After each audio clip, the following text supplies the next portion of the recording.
Have you ever heard of the 10 lost tribes of Israel?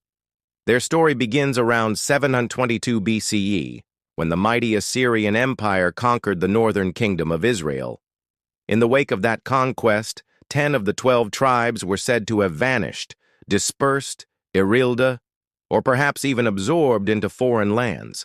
Ancient records tell us the Assyrians deported tens of thousands of Israelites. But what happened to them afterward? That question has haunted scholars, theologians, and explorers for centuries.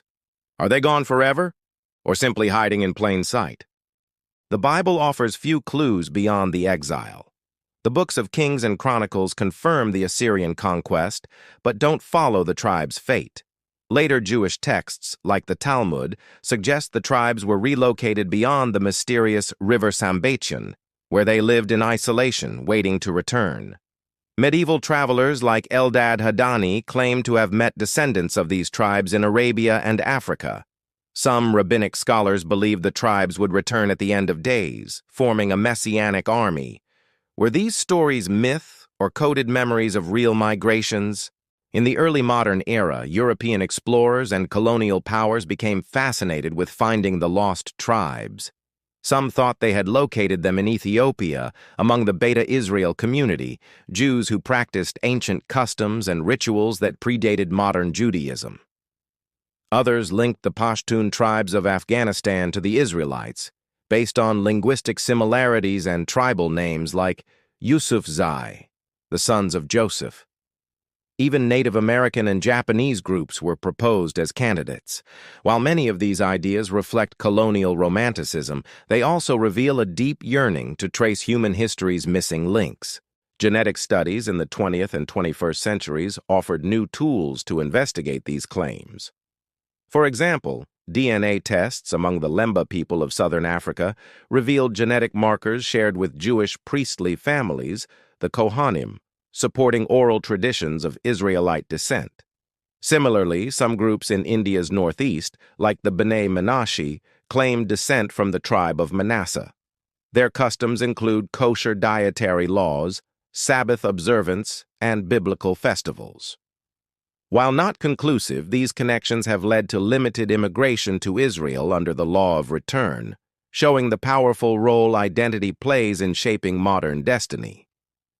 But could all these groups truly be remnants of the 10 lost tribes? Critics argue that cultural borrowing, missionary influence, and political motivations often distort these claims. For example, some 19th-century Christian missionaries encouraged tribal communities to adopt Jewish customs, blurring the lines between inherited tradition and inspired conversion. Still, it's hard to ignore the persistence of these stories across time and continents. Why do so many disparate groups cling to a shared origin in ancient Israel? Is it coincidence or something buried deep in historical memory? Let's consider the political implications. In modern Israel, recognizing new groups as lost tribes carries theological and demographic weight. The return of the lost tribes is tied to messianic prophecy in Jewish belief. That's why the recognition of communities like the B'nai Menashe or the Ethiopian Jews wasn't just cultural. It was also deeply religious and political. Their inclusion redefines what it means to be Jewish today.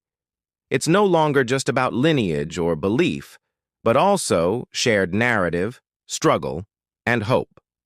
But critics worry that politics sometimes override rigorous historical investigation. Meanwhile, archaeological evidence remains elusive. Unlike the southern kingdom of Judah, whose records and material culture are relatively well preserved, the northern tribes left few distinct traces. The rapid collapse of their kingdom and assimilation into Assyrian provinces left behind ruins without clear identity. Yet ancient inscriptions from Mesopotamia mention Israelite prisoners, confirming the exile. Excavations in Iran and Iraq reveal cultural blending that might reflect resettled populations, but the trail always runs cold, leaving more mystery than certainty. Why does this story still matter? Because it touches something universal: the longing to belong, the pain of displacement, and the hope of return. The lost tribes are not just a Jewish story, they're a human story. People search for them not just in deserts and mountains, but in themselves. The idea that a piece of your identity could be lost, and one day rediscovered, speaks to the heart. Whether literal or metaphorical, the tribes remind us that history is not always written by the victors. Sometimes it's whispered by the forgotten. In recent years, digital archives, oral history projects, and AI-driven genealogy tools have begun to revisit the legend with fresh eyes. What if artificial intelligence could piece together linguistic patterns, migration routes, and genetic data to reconstruct a map of lost ancestry? Projects like these are already underway. It's poetic, using the most modern tools to recover the most ancient mysteries. Perhaps one day we won't just speculate about the lost tribes. We might trace their footsteps, digitally, genetically, and spiritually across time. So, are the 10 lost tribes a myth? Maybe. Are they a historical reality? Possibly. But they are definitely a symbol of resilience, identity, and the enduring quest to understand who we are and where we came from. And that's why we keep asking the question even after nearly 3,000 years.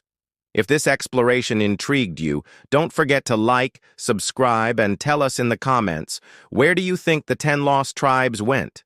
Or, are they closer than we think?